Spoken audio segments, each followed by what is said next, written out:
Howdy, folks. Dr. Ed here with Total Body Healthcare, and I've got your Whiteboard Wednesday thought of the week. Yes, I know I'm not standing in front of my whiteboard. I'm actually in front of the screen in my lobby. I've got what I consider to be a pretty important presentation today with lots of numbers and statistics. I wanted to make sure that you could have. I didn't think all of them were going to fit on my whiteboard, quite honestly. So that's why we're in front of the screen today. Hopefully you can catch this. Feel free to rewind, stop, pause.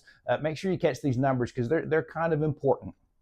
Before we get started, though, I do want to ask you a question. What do you think of when I say traumatic birth? If you're like me, you probably picture maybe a hospital TV drama with lots of medical equipment beeping and squawking, medical staff running everywhere, kind of yelling and screaming. And you know, if they're trying to help mama and baby from an adult perspective, looking outside in, you're probably right. That would be something that's very traumatic. But let's shift our perspective from the adult perspective to the infant's experience. What is it going through? Anything outside of the natural form of childbirth that God designed is going to be traumatic to that, particularly to that infant. Modern medicine has almost made pregnancy and labor and delivery a disease process, if you will, something to be clinically controlled. They feel it needs outside intervention. From conception to postpartum, our current system is expensive, invasive, and often misaligned with just the natural rhythm of the human body. So let's take a closer look at it today on Whiteboard Wednesday. Let's look at the numbers and what they actually mean. Let's start with the big picture. America spends close to $100 billion a year on childbirth. That's billion with a B. Now, at first glance, you might think that number sounds like a good thing. After all, we want healthy moms and healthy babies, right? So let's use as much money as we can to make sure of that. Here's the problem, though. Despite spending more money than any other country on birth, we rank poorly in maternal, infant, and maternal outcomes. We're not paying for better results. We're paying for more interventions, longer hospital stays, and a system that's built on prioritizes control and medication over education and empowerment. And that financial strain doesn't just affect hospitals and insurance. It falls onto the families as well. It's time to ask, are we investing in health or are we just managing symptoms? In 2022, the fertility market in America was worth $7.9 billion. By 2028, it's expected to double to $16.8 billion.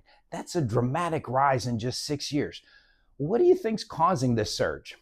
There's several factors, of course. First of all, couples are waiting a little bit longer to have children. And you've heard the old saying, the clock is ticking. Your biological clock is ticking. It is a little bit harder to conceive the older that you get. So there is that factor. But chronic stress is rising, environmental toxins, poor nutrition, they're all taking a toll on fertility, both on moms and the dads. Instead of asking why so many couples are struggling to conceive, we're actually creating a massive industry that profits from the struggle. Fertility clinics, hormone injections, egg freezing, these are all becoming common and almost expected. While some of these tools can be helpful, they should never replace addressing the root causes of infertility. Chiropractic care, lifestyle changes, a well-balanced nervous system all play a powerful role in fertility, but they're too often just left out of the conversation. Let's talk about labor and delivery in America. 31% of women are induced. 70 to 75% of women receive an epidural. 1 in 3 give birth via C-section. Now, hear me clearly. There is a time and place for medical intervention. C-sections and inductions can absolutely save lives when they are truly needed. But when 1 in 3 women are having major abdominal surgery, and that's what a C-section is. Ask any woman who's had a C-section, they'll tell you it is major surgery. When they're having that surgery to give birth, and think about this, the World Health Organization recommends that rate shouldn't be any higher than 10 to 15%. That's not just a coincidence. That's actually becoming the cultural norm. It's almost expected to have a C-section. Too many births are scheduled, sped up, or numbed for convenience, not necessity. We've taken something natural and sacred and made it chemical and clinical and controlled. The body is incredibly wise. A woman's body knows how to labor. When the nervous system is clear, the pelvis is aligned, and mama and the baby both feel safe, and birth unfolds just beautifully. Unfortunately, the story doesn't end at birth either. 1 in 7 women experience postpartum mood and anxiety disorders.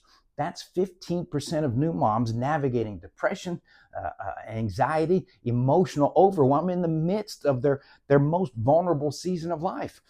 And honestly, it's probably underreported. That number's probably higher. The reality, we're not doing enough to support moms postpartum. Our system is great at checking on the baby, but who's checking on the mother? Who's helping her regulate her hormones, sleep, mental health after such a huge physical and emotional event?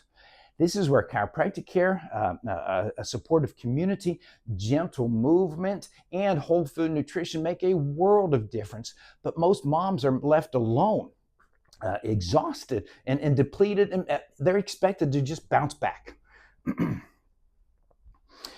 Let's rewind the clock even before pregnancy, at the beginning of the reproductive story, if you will. 65% of women are on hormonal birth control.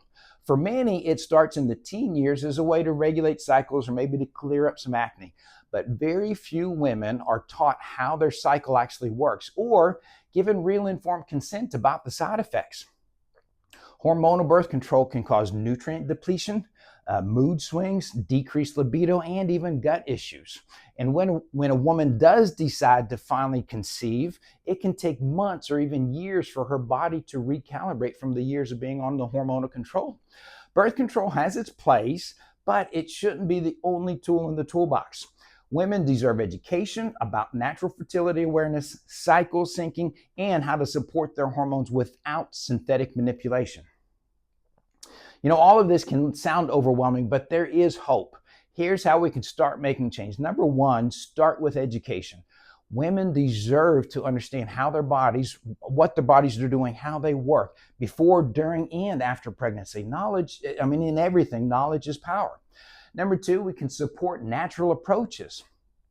Let's prioritize nervous system health, chiropractic care, clean nutrition, and a low stress living environment as the foundation, not the fallback. How many women do you know are put on bed rest after they experience issues during their pregnancy? Number 3, we can build a village. It takes a community to support a new mother, whether it's doulas or midwives, chiropractors, lactation consultants, or just having loving friends. No woman should walk this road alone. Number 4, reclaim the birth experience. This is huge. Birth is not a medical emergency. It's a physiological process. Women have been doing it since the Garden of Eden. It is sacred too. When women are supported, empowered, and informed, birth can be transformative. Now you may be thinking, why is a chiropractor, particularly a male chiropractor, talking about this? Where does chiropractic fit into all of this process? In my opinion, it fits right in the center. When a woman's nervous system is functioning at its best, her body can conceive more easily, it can carry more comfortably, and deliver more confidently. Regular chiropractic adjustments can improve pelvic alignment, reduce stress hormones, support hormonal imbalance, and manage postpartum recovery. Whether it's fertility, pregnancy, birth, or postpartum, chiropractic care is a game changer. I've seen it firsthand in my practice. So look here, our system isn't broken. It was designed this way. It was built this way, but we don't have to follow the same old path. Women deserve better. Families deserve better. We need less control and more connection, less intervention and more intuition, less fear and more faith in the body's wisdom. As a chiropractor, as a parent, and as a member of this community, I'm here to say there is a better way forward. Let's honor God's design. Let's trust the process, and let's raise up a generation of women who know their power because they've experienced it firsthand the way God designed it. If this message resonates with you, please share it. Tell a friend, reach out to your provider, start the conversation, because when women thrive, families thrive. And when families thrive, the world is going to change. I'm Dr. Ed with Total Body Healthcare. There's your Whiteboard Wednesday thought of the week.